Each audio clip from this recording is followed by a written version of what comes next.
సంవత్సరాల గత ప్రభుత్వం ఒక నీటి చుట్టూ కూడా హైదరాబాద్ తీసుకురాలి. ఇలా మళ్ళీ రేవంత్ రెడ్డి గారి నాయకత్వంలో ఈ ప్రభుత్వం హైదరాబాద్ కు గోదావరి జలాలను తీసుకొచ్చే కార్యక్రమాన్ని పునఃప్రారంభించి రాబోయే కాలంలో పెరుగుతున్న హైదరాబాద్ కు త్రాగునీటి పరంగా సమస్య లేకుండా చేసే ప్రయత్నం చేస్తోంది. 10 ఏళ్లుగా డ్రైనేజీలకు సంబంధించి లేదా ఇతర త్రాగునీటికి సంబంధించి పట్టించుకుని వాళ్ళు ఎంతసేపు గుండాయుధంతో బెదిరింపులతోటి రాజకీయం చేయాలనుకునే కేసుల ద్వారా పోలీసు ద్వారా ప్రభుత్వాన్ని నడిపిన వాళ్ళు ఇవాళ సానుభూతి పేరు మీద మీ దగ్గరికి వస్తా ఉన్నారు. ప్రభుత్వం అధికారం డెవలప్మెంట్ అనేటువంటిది సానుభూతి పనిచేసేది కాదు.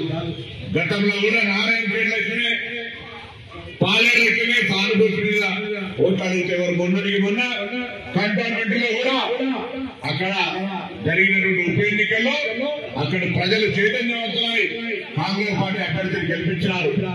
అక్కడ గణేష్ గారి నాయకత్వంలో సికింద్రాబాద్ కంటోన్మెంట్ అనేక రకాలుగా అభివృద్ధి చెందుతా ఉన్నది.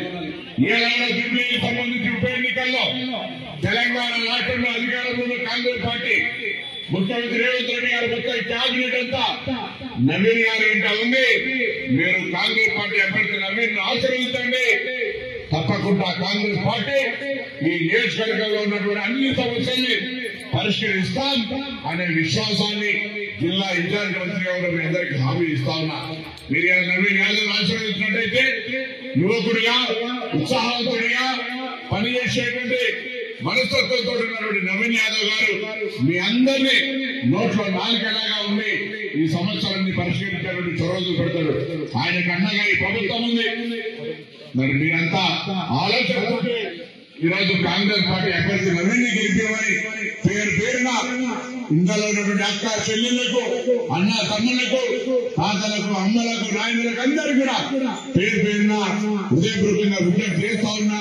11వ తారీఖు ఉదయమే సాయిరాం స్కూల్కి వెళ్లి మీ అమూల్యమైన ఓటును చేతి గుర్తు చేయమని చెప్పి విజ్ఞప్తి చేస్తా ఉన్నా.